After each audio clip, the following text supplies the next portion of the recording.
Our aim in making this film is to help teachers understand what young people are going through and to help them be more sensitive. It's important to be aware of how a child feels when a parent or a significant adult has died. When my mum died, my whole world just fell apart. Everything changed that day. Nothing would ever be the same again. I couldn't understand how everyone else was just getting on with their normal lives. My dad held the family together. When he was gone, I didn't know how to feel. I felt so lost and no one knew how to help. Sometimes the school didn't seem prepared to deal with what we were going through. They told me, put all your emotions in a box and put it in a shelf until after exams are over. Deal with your dad, Dan, for the good of the team. I needed to talk to someone, and I was told to wait in a storage cupboard. I was there for hours and no one came back.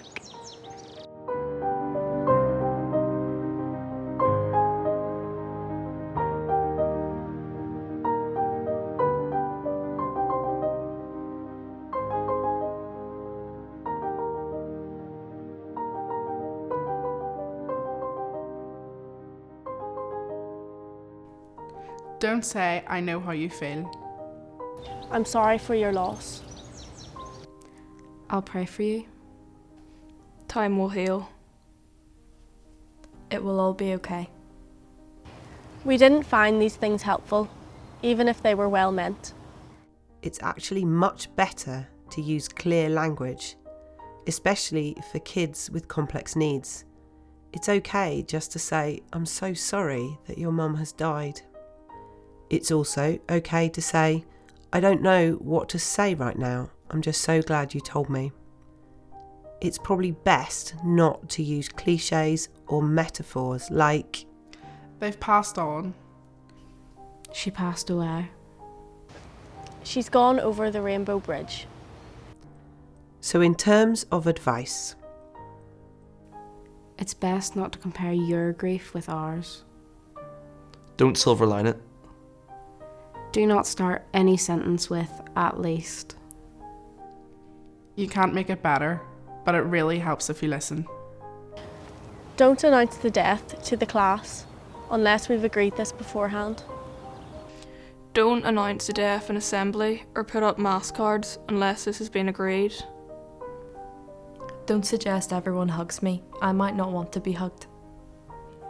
Don't assume time will fix it. Be sensitive around big events such as anniversaries, birthdays, or Mother's and Father's Days.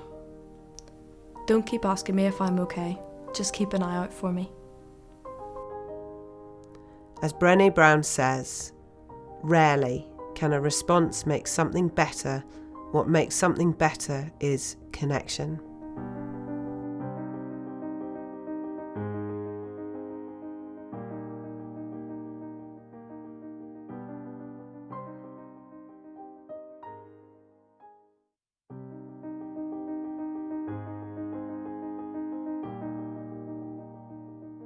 One in 2 adults living in Northern Ireland will be diagnosed with cancer during their lifetime. On average, 4,456 people die from cancer every year in Northern Ireland. Many of these are parents. The death of a parent is one of the most significant adverse childhood experiences, or ACEs, that a child can have. It has a lifelong impact, both mentally and physically. Schools play a pivotal role in the emotional well-being of children.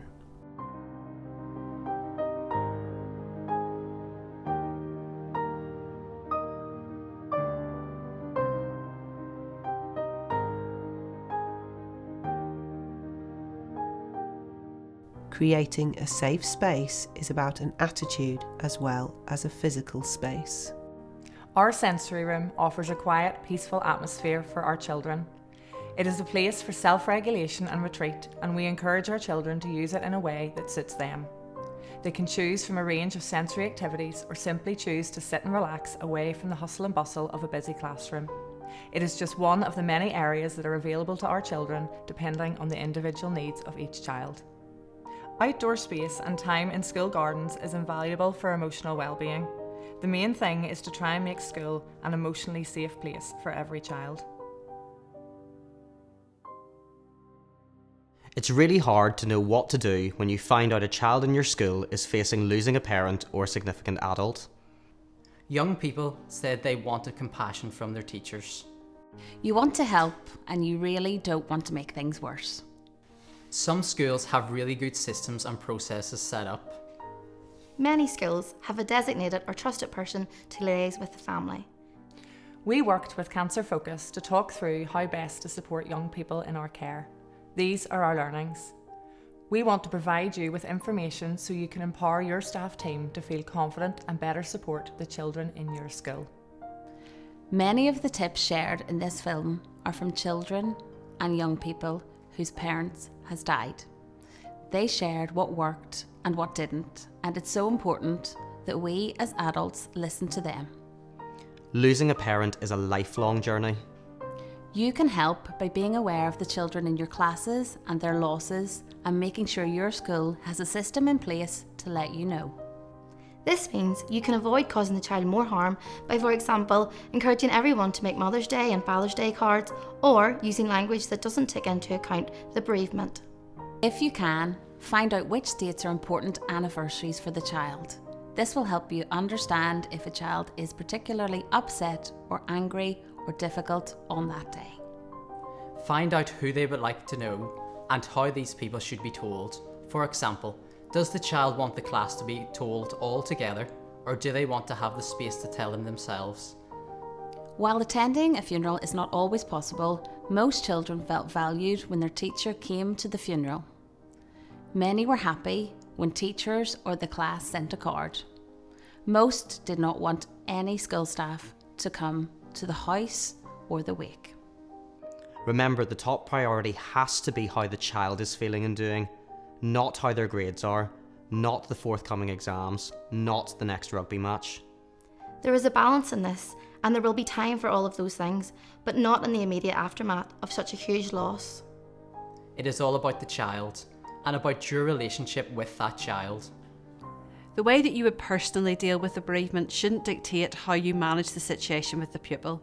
For example, some pupils like to open up when they come into school, whereas for other pupils they like to use school as an escape from the stress and trauma at home.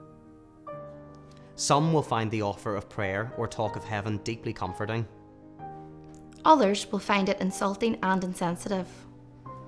Be really careful with language about religion and or afterlives, unless you know very clearly what is most appropriate. For some, school is a place where they don't have to focus on their loss or be asked about it all the time. For others, they want everyone to know and are open to being asked how they are. The only way to find this out is to ask. We all grieve in our own way, whether we are 4, 14 or 44. Ask the child what they would like and how you as teachers in their world can help.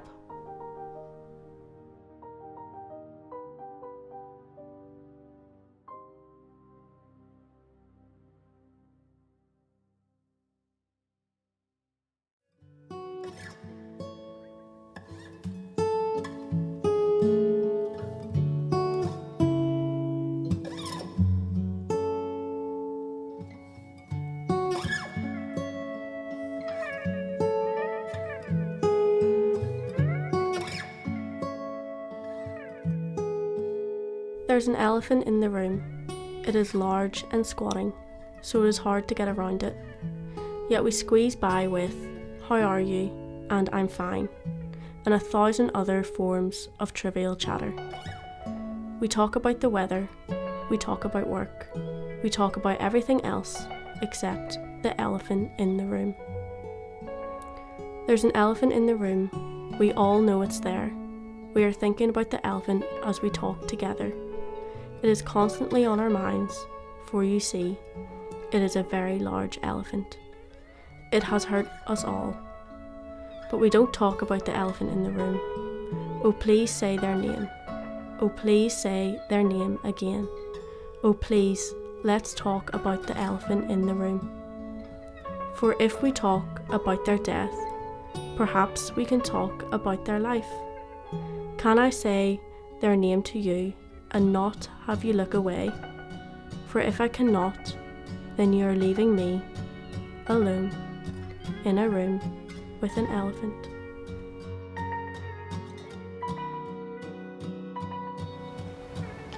My mum was called Martina Grant. She had a beautiful smile, she was very smart, I loved her free spirit, and she was mostly a fantastic mother. My dad's name was Tony, and he made me laugh. My dad's name was Colin. I loved his determination to fight on. My dad's name is Peter and he was really funny. My dad's name was Colin, and I just loved how compassionate he was.